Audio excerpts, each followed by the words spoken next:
She was crying on the floor of a luxury hotel, begging her mother not to sell the last thing her father left behind. She thought no one was listening, but a billionaire heard every word from the shadows. And what he did next didn't just change her life. It saved her from giving up forever. What happened when he stepped out of the darkness? Stay with me, because this story will break your heart before it heals it. Welcome to Radiant Story and Tales.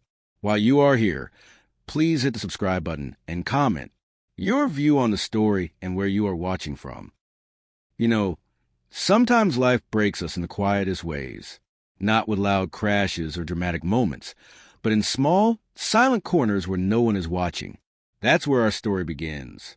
In a long, empty hallway of the Grand Rose Hotel in downtown Seattle. It was past midnight. The city lights sparkled through the tall windows, and everything looked perfect. Clean carpets, polished floors, the kind of place where rich people sleep peacefully. But if you walked to the end of the east hallway that night, you would have found something that didn't fit the perfect picture. A young woman sat on the floor beside her cleaning cart. Her name was Emma. She was only 23 years old, but life had already taught her more about struggle than most people learn in a lifetime. She wore a simple gray uniform, her dark hair pulled back in a ponytail, and she was crying. Not the loud kind of crying, the quiet kind. The kind that comes when you've been strong for so long that you don't even know how to fall apart properly anymore. She pressed her phone against her ear, trying to keep her voice down. "Mom, please," she whispered. "Please don't sell Grandma's bracelet. It's the only thing we have left of her. Please, just give me a few more days. I'll find the money somehow." Her mother's voice came through the phone, tired and defeated. "Emma, sweetheart, the landlord said we have to pay by tomorrow morning. If we don't, we'll lose the apartment. What else can I do?" Emma pressed her hand over her mouth to muffle a sob. "I'll work extra shifts. I'll do anything. Just don't give it away." "Not yet." She didn't know someone was listening. At the other end of the hallway stood Daniel Cooper. He was a billionaire, the kind of man who owned half the buildings in the city. He had stepped out of his suite to take a phone call about business, about numbers and deals, and things that seemed important until that moment. Then he heard her voice. He stopped walking. He stood there in his expensive suit, holding his phone, and he just listened. Daniel had heard people cry before. In boardrooms when deals fell through. In meetings when someone got fired. But this was different. This wasn't someone giving up. This was someone fighting with everything they had, even while breaking apart. When Emma finally ended the call, she wiped her face with her sleeve. She stood up slowly, straightened her uniform, and put on a small smile. The kind of smile people wear when the world doesn't give them permission to be sad. Then she pushed her cleaning cart forward and went back to work. Daniel watched her disappear around the corner. He stood there for a long time, feeling something he hadn't felt in years. Something uncomfortable. Something that made him question everything. He thought about his own life. The meetings, the money, the empty penthouse he went home to every night. When was the last time he truly saw another person? When was the last time anything felt real? This girl, this stranger, she had nothing, but she kept going. She fell apart and then stood back up, and somehow that simple act of courage hit him harder than any business deal ever had. He didn't know her name. He didn't know her story. But he knew one thing for certain. He needed to do something, not because he felt sorry for her, but because she reminded him of something he'd forgotten. That strength isn't about never falling. It's about getting back up when you do. Morning came too fast for Emma. Her eyes were swollen from crying, her body exhausted from too many sleepless nights. But she showed up for work anyway, because that's what she always did. She pushed her cart down the same hallway, moving slowly, every step heavy with worry. She was cleaning near the corner suite when the door opened. A man stepped out, tall and confident, wearing a crisp gray suit. He looked like he belonged in magazines, not real life. "Excuse me," he said gently. Emma turned, her heart sinking. When guests call for you, it usually meant complaints. "Yes, sir? How can I help you?" "You're the young woman from last night," Daniel said. "I was in the suite at the end of the hall." Emma's face went hot with embarrassment. "Oh my goodness. I'm so sorry if I disturbed you, sir. It won't happen again, I promise. Daniel shook his head. No, please don't apologize. You didn't disturb me. He paused, choosing his words carefully. I overheard part of your conversation. You were upset about something important to you. Emma wanted to disappear into the floor. I'm really sorry. That was unprofessional of me. Stop apologizing, Daniel said softly. I'm not here to reprimand you. I'm here because I want to offer you something. He reached into his pocket and pulled out a business card. It was simple, black with silver letters. His name, Daniel Cooper, and an address in the wealthy part of town. I'd like you to come to this address tonight at 7 o'clock, he said. Emma stared at the card like it might bite her. I don't understand. Why? A job opportunity, Daniel replied. A different kind of work. Better pay, better conditions. But why me? Emma's voice shook. You don't even know me. Daniel looked at her with steady, honest eyes. Last night I watched you cry, and then I watched you wipe your tears and keep working. Most people break and stay broken. You broke and kept moving. That tells me everything I need to know about who you are. Emma held the card with trembling fingers. No one had ever noticed her before. No one had ever seen her strength. She was always invisible, just another worker in a uniform. I don't know what to say, she whispered. Say you'll come, Daniel said simply. Then he walked away, leaving Emma standing there with a piece of cardboard that felt like it weighed 1,000 pounds. All day, Emma carried that card in her pocket. She cleaned rooms, changed sheets, scrubbed bathrooms. But her mind was somewhere else. Should she go? What if it was a mistake? What if she embarrassed herself? What if it was some kind of trick? But then she remembered her mother's voice on the phone. The fear, the exhaustion, the bracelet they might lose. And she made a decision. That evening, she changed out her uniform and put on her nicest clothes. A simple blue dress and worn, but clean shoes.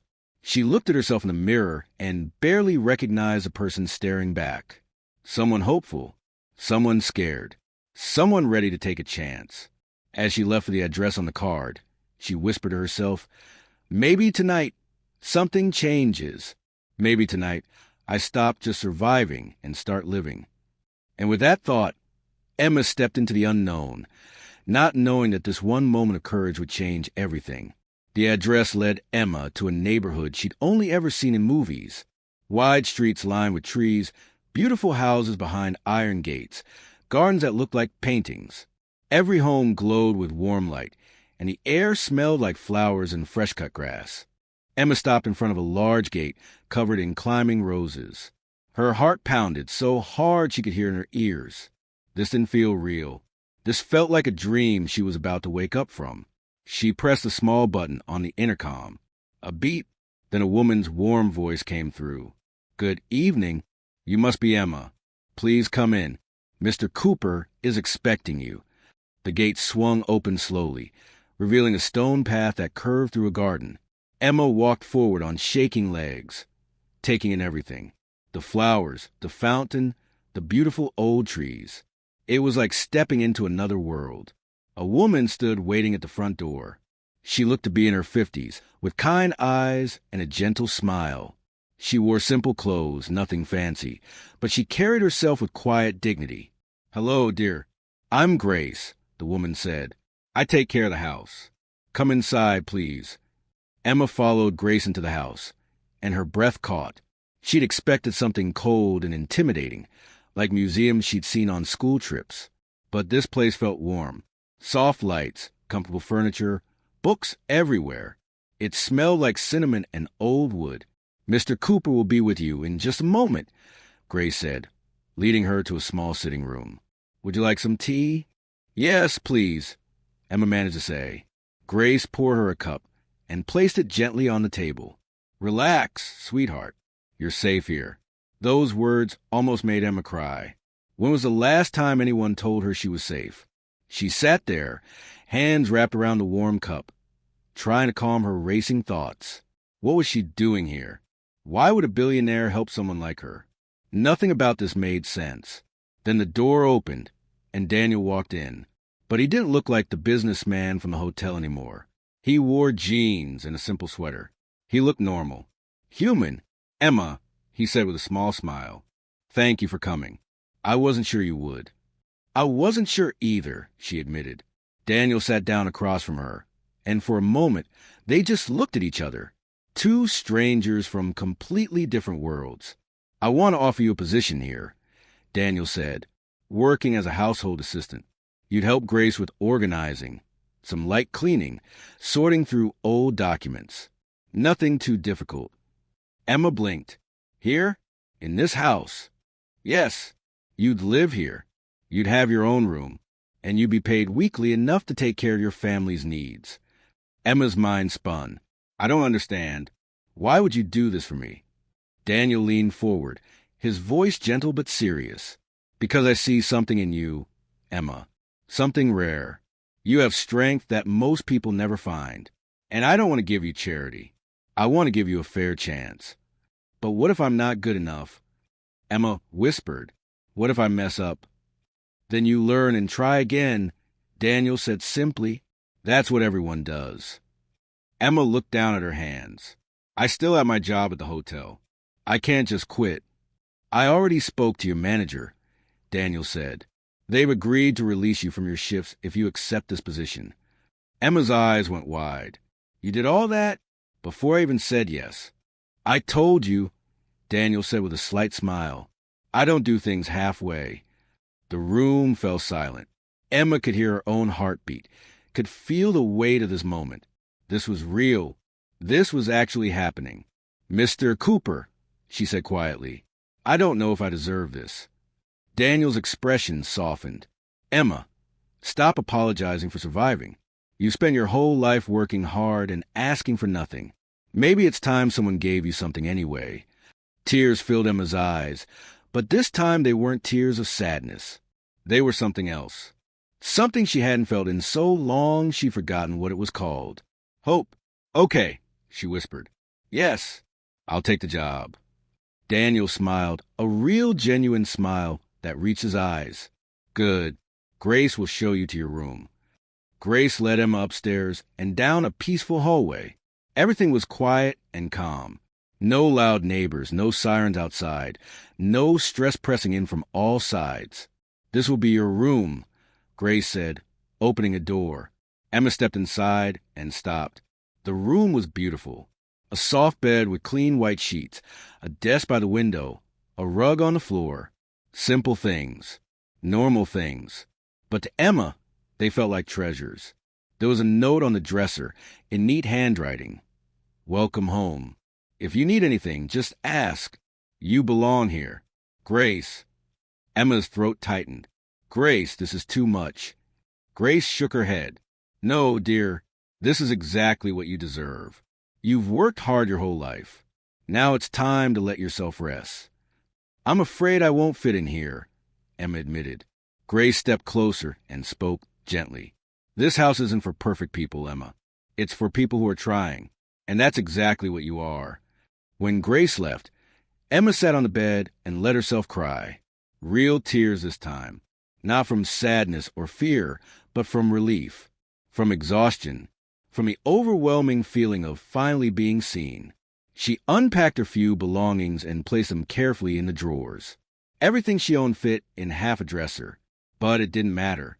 For the first time in her life, she had a space that was hers, a place where she could breathe. That night, Emma lay in bed and stared at the ceiling. The moonlight came through the window, casting soft shadows on the walls. She thought about her mother, her grandmother's bracelet, the hotel hallways, the tears, the exhaustion, and she thought about Daniel, the stranger who listened, the man who saw her when she was invisible. Maybe, she whispered to herself, maybe things really can get better. And for the first time in years, she let herself believe it.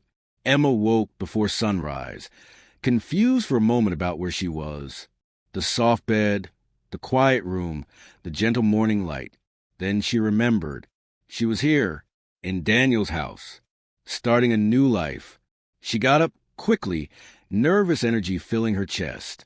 Today was her first real day of work. She couldn't mess this up.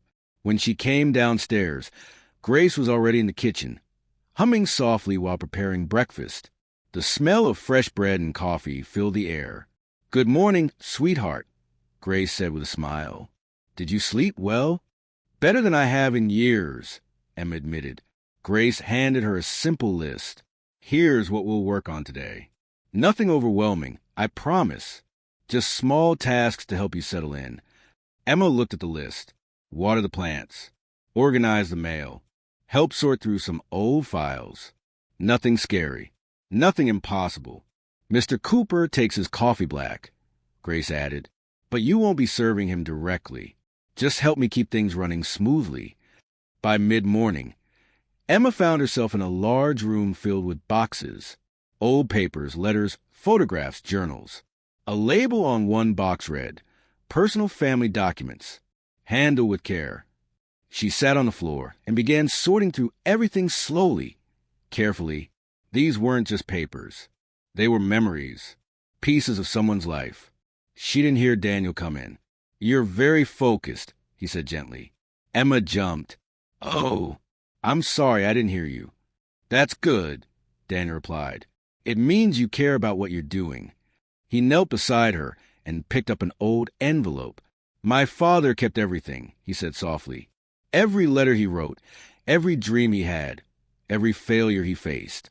He said that honesty begins when you write down the things you're afraid to say out loud." Emma looked at the envelope with new respect. It must be special, going through all of this. "It is," Daniel said. "That's why I needed someone careful. Someone who pays attention to details." Emma felt something warm in her chest. No one had ever trusted her with something important before. No one had ever valued her carefulness. "I'll take good care of them," she promised. "I know you will," Daniel said. They worked in comfortable silence for a while. Emma sorting papers. Daniel at his desk working on his laptop. Every now and then, their eyes would meet and they'd share a small smile. After a while, Daniel asked, "Emma, were you always the one taking care of your family?" The question surprised her. "Yes," she said quietly, "since I was really young. My dad left when I was 10. My mom got sick, so I had to grow up fast." "And who took care of you?" Daniel asked gently. Emma paused. "No one, I guess. I learned to take care of myself." Daniel looked at her with something she couldn't quite name. Respect, maybe. Understanding. "That must have been lonely," he said. "It was," Emma admitted, "but I didn't have a choice." "Everyone has a choice," Daniel said. "You could have given up, but you didn't. That's not luck, Emma. That's strength." Those words settled over her like a blanket. She'd never thought of herself as strong. She'd only ever thought of herself as tired. Later that afternoon, Emma mentioned something she'd been thinking about. "I used to sew," she said. "Back home, I'd fix clothes for neighbors. It was the only thing that made me feel calm when everything else felt chaotic." Daniel looked up with interest. "You enjoyed it?" "I loved it," Emma said, her eyes lighting up. "It made me feel like no matter how messy my life was, I could still create something beautiful with my hands." Daniel watched her for a moment, thoughtful. Then he simply nodded. 2 days later, a package arrived. Grace brought it to Emma with a knowing smile. Inside were rolls of colorful fabric, a new pair of scissors, and a complete sewing kit. Emma stared at it, tears filling her eyes. "I didn't order this." "I know," Grace said gently. Emma found Daniel in his office. "You bought this for me? You said sewing helped you feel calm." Daniel said simply, "I thought you might want to continue doing what you love." "But why?" Emma asked, voice shaking. "Why do you keep doing things for me?" Daniel stood up and walked closer. "Because, Emma, I'm not trying to save you. I'm trying to remind you that you're worth saving. There's a difference." Emma clutched the fabric to her chest, overwhelmed. "I don't know how to repay you." "Then don't," Daniel said softly. "Just be yourself. That's more than enough." That night, Emma had an idea. She found Grace in the kitchen. "What if we turn one of the empty rooms into a sewing space?" Emma asked, "Not just for me, for anyone who wants to learn. Women from a neighborhood who might need a skill, or just a place to feel welcome." Grace's face lit up. Emma, that's wonderful. Within a week, they'd transformed an unused room into a small workshop. Folding tables, borrowed sewing machines, fabric scattered everywhere. It wasn't fancy, but it was full of possibility. On the first day, only 3 women showed up. By the second week, there were 12. They came to learn, to talk, to laugh. Some came because they needed a skill. Others came because they needed hope. One Saturday morning, Daniel stood in the doorway watching Emma teach a young mother how to sew a straight seam. Emma was smiling, really smiling, not the tired, forced smile she wore at the hotel. This was real, and as Daniel watched her, something shifted inside him. Not pity, not charity, something deeper, respect, admiration, and maybe, just maybe, the beginning of something more. Emma never imagined that her small sewing workshop would grow so fast. Word spread through the neighborhood. More women came, some young, some old, some who just needed a place where they felt like they mattered. The room that was once silent and empty now buzzed with voices, laughter, and the steady hum of sewing machines. Emma felt something she hadn't felt in years. Purpose. One afternoon, a woman from the local community center visited. She took photos, listened to stories, and asked Emma gentle questions about why she started the workshop. "I just want to create a space," Emma said simply. "A space where people who feel invisible can feel seen." 2 weeks later, an envelope arrived with Emma's name on it. Inside was a formal invitation printed on thick, cream-colored paper. "You have been nominated for the Community Hope Award for empowering women through skill building and mentorship." Emma stared at the letter, her hands shaking. "Me? They want to give me an award." Grace squeezed her shoulder. "You earned it, sweetheart." When Daniel saw the invitation, his face filled with quiet pride. "You deserve this, Emma." But Emma shook her head, anxiety creeping in. "I can't go to something like that. Those kind of events, they're not for people like me." Daniel stepped closer, his voice calm and steady. "Emma, they're for anyone brave enough to walk through the door, and you're one of the bravest people I know." "I don't feel brave," she whispered. "That's because you're too busy being strong," Daniel replied. The award ceremony was held at a beautiful community hall overlooking the river. Emma wore a simple navy dress she'd sewn herself. Grace had helped her with her hair. When she looked in the mirror, she barely recognized herself. She looked confident. She looked like she belonged.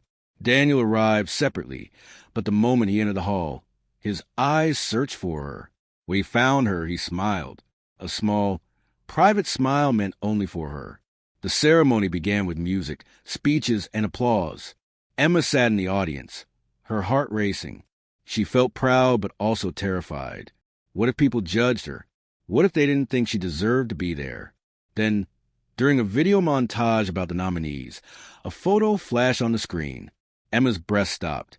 It was her, standing outside a police station 2 years ago, the night she'd been falsely accused of stealing money from a store where she used to work. The charges were dropped eventually, but the photo, the moment, the shame, it had followed her ever since. The room fell silent. Whispers started. People turned to look at her. Emma felt like the walls were closing in. Her chest tightened. She couldn't breathe. All the old shame came flooding back. She thought she'd escaped it.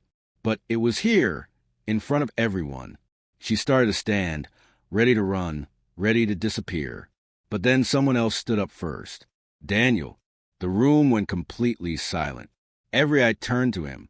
He walked calmly toward the stage and took the microphone from the stunned host.